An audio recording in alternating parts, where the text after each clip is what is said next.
Hi, everyone. Thanks so much for coming out tonight and supporting Ontario Wine. It's great to be talking to you all the way from Prince Edward County. I know we don't have a lot of time together because you guys are going to be serenaded by some wonderful live music. So I'm just going to get right into it. The first wine that I wanted to talk about is our 2021 Bubble. So this is the second time that we've made this wine. And this wine is my current favorite. It always depends on what has just been released and what's just won medals. But I'm in love with this wine. So because we're not in the LCBO, we had to make a sparkling wine. So let me connect the dots for you on that. We only sell to high-end restaurants or private clients. And because of that, a lot of private clubs have picked up our wine. So the RCYC, the Britannia Yacht Club, the Ottawa Hunt Club, places like that. So they quite often use our wines for galas and the military as well. So they're always asking us, what's your sparkling wine for a reception wine for the gala? And for the longest time, we had to say we don't have one. So we would use our white port in a spritzer style. So of course, that didn't quite cut it. So we were asking our winemaker, Derek Barnett, to make us one. And he was feeling a lot of pressure because Derek is considered one of the best winemakers in the country. You don't have to believe me. The National Capital Sommeliers Guild named him Wine Person of the Year. And he was also named by Tony Aspler as Winemaker of the Year for the All-Canadian Wine, for the Ontario Wine Awards. So he was feeling a little pressure because he had never made a sparkling before. But when he was offered some Semillon and Sauvignon Blanc, we said, Derek, it's a sign. You're meant to make this wine because those are the two wines that Bordeaux uses to make sparkling wines. So we said, you know what, don't worry about it. Just pretend it's like that first pancake you make on Sunday mornings. You know, the one where the pan's too hot, so it's all gooey on the outside and or burnt on the outside and gooey on the inside. And there's no way you're feeding that to your guests, so you have to drink it yourself or feed it to the dog. But we were okay with that because I really liked sparkling dry wines and I was happy to drink it all ourselves. So we started out making 4,000 bottles. We released it a week before the All Canadian Wine Championships, and it ended up getting, much to our surprise, a gold medal. So we sold out all 4,000 bottles in under 100 days. So this vintage, we decided to make way more. So this time we have 13,000 bottles, and the winemakers feel this is even better than the very first vintage. So I hope you enjoy it as much as they do. I just love this wine. It's got brioche and toasty qualities to it and caramel. And the concept for the design of the bottle was to make it look like $100 bottle of wine. But it doesn't cost that at all. It's like retails for $29. So you can look like a whole high roller when you give it to someone as a gift without being a high roller. So really fantastic wine. And this is, of course, going to be really great for Thanksgiving. It's going to work really well for Christmas, New Year's Eve, of course. And as I say, a lot of our clients use it for presents. We have one client who was in the past always giving his clients Dom Perignon as his client appreciation gift. And he said that he thinks that this is even better and it's certainly not as expensive. So he's switched over to this wine. So now I have to drink it all fast because we're going to go on to the next wine. Maybe you'll watch me get drunk on screen. I'll try to keep up. Okay. So the next one I want to talk to you guys about is our Three Witches. So this is the 2021 Three Witches. And this is an assemblage or an assemblage, depending on where you're from, which is made with Sauvignon Blanc, Pinot Gris, and dry Gewürztraminer. So because there's so many grape varietals in it, it's a very versatile wine. The Pinot Gris makes it crisp and refreshing. It is very thirst quenching, so great for the patio. The Gewürztraminer, the dry Gewürztraminer, adds tropical fruit and floral aromatics. So it makes it really smooth. So you don't have to have food with it. So it's also a really great cocktail wine. And then, of course, it is a dry wine, so it works really well as a dinner wine. So this is the kind of wine a lot of our clients buy to have on hand and to fill up a case. And it's really versatile. This on a Friday night with a bag of chips is all. Love wine and chips. Yeah, so that's a fantastic wine, and really, yeah, it's actually our #1 selling white wine. So I hope you guys like it as much as we do and as much as our regular clients do. All right. And then I'm going to go on to our Patio Reserve Rosé. This is another assemblage, but this time it's made with Semillon, Pinot Gris, dry Gewürztraminer, and Malbec. We have the only Malbec growing in Prince Edward County, and that was so that we could create our Holy Grail wine. The whole reason we started Karlo Estates was to make a wine called Sextus, which I believe you guys have 1 bottle of there. I have 2. Sextus. I have 2. Two. I have 2 bottles at home. Yeah, Oh. I know. Don't know. So Sextus is means 6 in Latin, and it is all 6 of the original grape varietals from Bordeaux in 1 bottle. So this is the way that monks believed God ordained wine to be made in the late 1800s. Basically, you make each wine individually, and then you blend them after bench trials to figure out that perfect ratio. And you use each varietal to fill in the holes of the next. But I'll tell you more about the Sextus in a bit. I want to talk about this one. This Patio Reserve Rosé, again, really great, versatile wine. It's our #1 selling wine in the summertime. So it's not only great for the patio, but it is also a go-to wine for foods that are spicy because it has a lot of perceived sweetness and tropical fruit. So it's got, it's my Wednesday wine. So when I don't want to cook, I just pick up the phone, I call Wander, and then they tell me they don't deliver all the way down to Prince Edward County. But I ordered things like Thai food, Chinese, jerk, Cajun, barbecue, anything with a little bit of heat.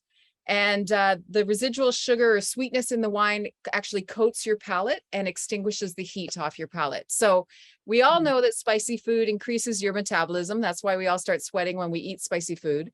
So by my math, drinking Patio Reserve Rosé helps you lose weight.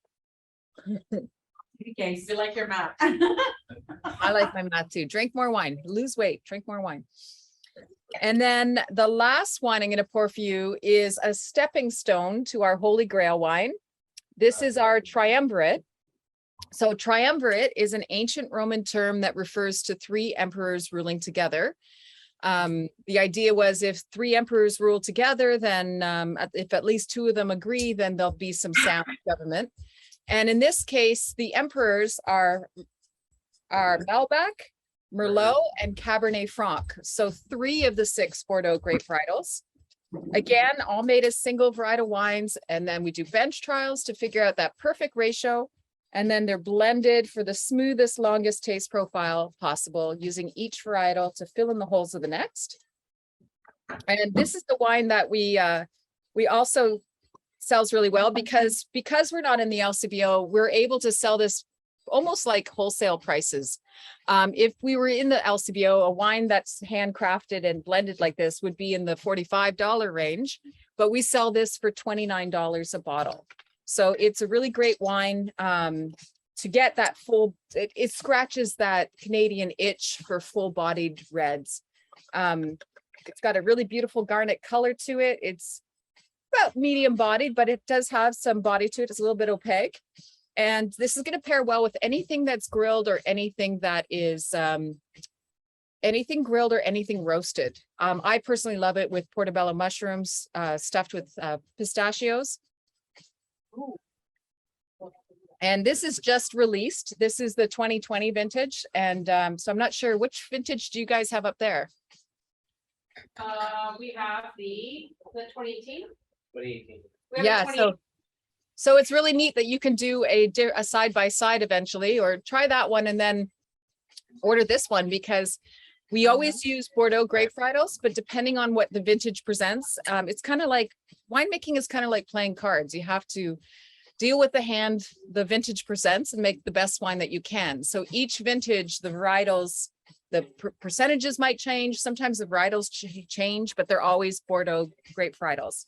So the one that you have there is Merlot, Cabernet Franc, and Cabernet Sauvignon. So the Cabernet Sauvignon is going to make that version a little bit jammier because Cabernet Sauvignon is very bright cherry fruit and it's used to add fruit to a blend. Whereas this one is a little spicier, a little bit more pepper because it has Malbec in it, and Malbec adds spice to a blend. Of course, the Merlot gives it a smooth quality on your palate and makes it have a long finish. And the Cabernet Franc, which is in both, adds a smokiness to the wine. So also a really versatile wine. And we quite often, when we're doing events, if we're pouring a white and a red, we use the Three Witches and the triumvirate together, because as you see, they're kind of matchy, and they're kind of like the counterpart of each other. Three Witches and triumvirate. They're both three wine blends, which are all about Bordeaux, and that's why they're in a Bordeaux style bottle, because they are Bordeaux style wines. So how am I doing for time? You are great. You record time. You are doing phenomenally well. Just knocking it back. Yeah. Does So anyone have any questions, or do you want to know anything specific? Oh, okay, we got a question here. Go ahead. So even before we go more into the wine, so the room that you're in, is that a tasting room at the chateau, at the actual? Yes. Barn? Yeah. So we don't really have a chateau at Karlo Estates. We have a barn. And this is actually the old milking parlor. So this is where the cows would stand at night, and they would be fed and milked and so forth. So in a way, COVID was a bit of a blessing for us in a way, because we are really busy all the time. The only reason this room is empty right now is because the team wanted to pour for everybody on the patio today, and our patio now has a fireplace. So it's nice and snugly warm out there. And it was a beautiful day here today. It was like 20 degrees. So they're out on the patio. But during COVID lockdown, we were able to pour 60 bags of concrete to level out the floor, because of course it used to have the troughs and the gutters and all this stuff. And, you know, it was kind of dangerous. People could trip. And we covered the original barn board with modern walls, with modern insulation and drywall. And then we took another barn and took out all the barn boards out of it and covered the modern walls with barn board again. So it looks like an actual, you know, it looks authentic. It looks like a real barn still. So all the walls, all the boards are facing in the right ways, the way they would have when they were in a barn 150 years ago. And then while I was in lockdown, I was waking up at 3:30 in the morning all the time. So I'd go on Facebook Marketplace, and Richard Max and I would have dates by driving around, and we'd go to some Timbuktu place in Ontario and buy a Persian rug, or we'd buy one of these beautiful antique sofas that, you know, everybody's grandmother has, but nobody wants. Well, we want them. As long as they're burgundy, we want them. So, and we're open year. Sorry to interrupt. I'm just saying, so you found all of those like just online? They all look like so similar. Wow. Yeah, so all on Facebook Marketplace over the course of COVID. And each one of them has a story. Some of them people would bring to us for a wine tasting, and some of them we had to go pick up ourselves. And so various people at the winery would drive all over the place to go pick up these sofas. And they do have a similar look to them, but they're all kind of actually quite unique, except for there's the odd set where there's, you know, a full sofa and a love seat and a chair, and they all match. But we kind of mix them all up, but they're all burgundy. It's taken me a while to get burgundy. So we're open year round, and we only close 3 days a week. We close at 3 o'clock on Christmas Eve. We are closed Christmas Day and New Year, or Christmas Boxing Day, and then we're closed New Year's Day. Otherwise, we're opened, and we open later than most wineries because we stay open later than most wineries as well. So we open at noon, and during the week we close at 7, and then on Fridays and Saturdays we close at 9. And we do we kind of turn into a bar in here. So we do live music, and we have a dance on the first Friday of the month. We do karaoke on the second Friday of the month. We do trivia with a drag queen, and we also do bitch and bingo with the drag queen. So Sounds awesome. it's pretty fun. And then we also do fun events. Sometimes on Sundays of long weekends, we'll do a pancake breakfast. But everything we do here, because we created the first vegan certified wine in the world, is vegan. So we do cheese and charcuterie boards. We do pancake breakfasts. We have a dinner and a show where we do a 1-plate meal. It might be something like shepherd's pie or spaghetti and a side salad or lasagna or moussaka.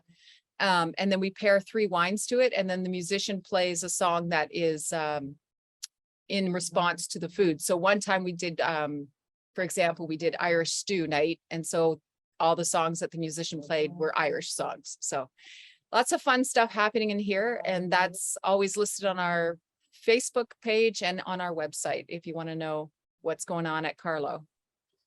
Very cool. Anybody else have any questions for Sherry? Thank you. No, do you have questions about the wine? Oh, okay, go ahead. Well, I'll wait to see someone else. That's okay. 2021, I know it's a bit early to determine where it might go. What are your impressions of this year's cultivation? You mean for the harvest we're doing right now? That's correct. Yeah, so it's been a little challenging because last winter we had a really early frost in November. And when you pick, the grapes need a little bit of time to go dormant before they harden off and are winter resistant. So unfortunately, there was this early frost and it ended up killing a lot of the vines, not the actual rootstock and everything, but anything that was above ground. So there's going to be a shortage of Ontario fruit this year. So everybody's like clamoring to get as much fruit as they can because there's just not as much available. So it's definitely a seller's market right now. It also was a very wet fall. So we had to wait until it started to dry up again. September was really wet, but now October is getting to be really nice again. And so we are a little bit late in our harvesting. And but the fruit that we just brought in yesterday was beautiful. We just brought in our Petite Pearl. And if you go on Instagram to follow us on Instagram, you'll see pictures of it there and little videos of me multitasking. I'm taking business calls in the vineyard while I'm helping to pick. So it's been a bit of a challenging vintage. But I will tell you, the 2020 vintage was absolutely spectacular. We finally achieved my late husband's dream of making Sextus in 2018. He died in 2014, so we achieved his dream after he died. And we only did 1,000 bottles. We released it during COVID lockdown. So we released it on Indiegogo and we sold over 600 bottles untasted. And that made us realize, because it's a collector's item wine, that we don't really need to pour it because we know eventually we're going to sell out. So the 2018 vintage that you have there is completely sold out here. But Derek thinks that the 2020 vintage is so spectacular that he has decided that we're going to make it again now. So we've got all the components made and now they're starting to do bench trials to figure out that perfect ratio again. And now the wine has gone up in price. So instead of being $100 before retail, it's now $125. And we're already selling futures on it.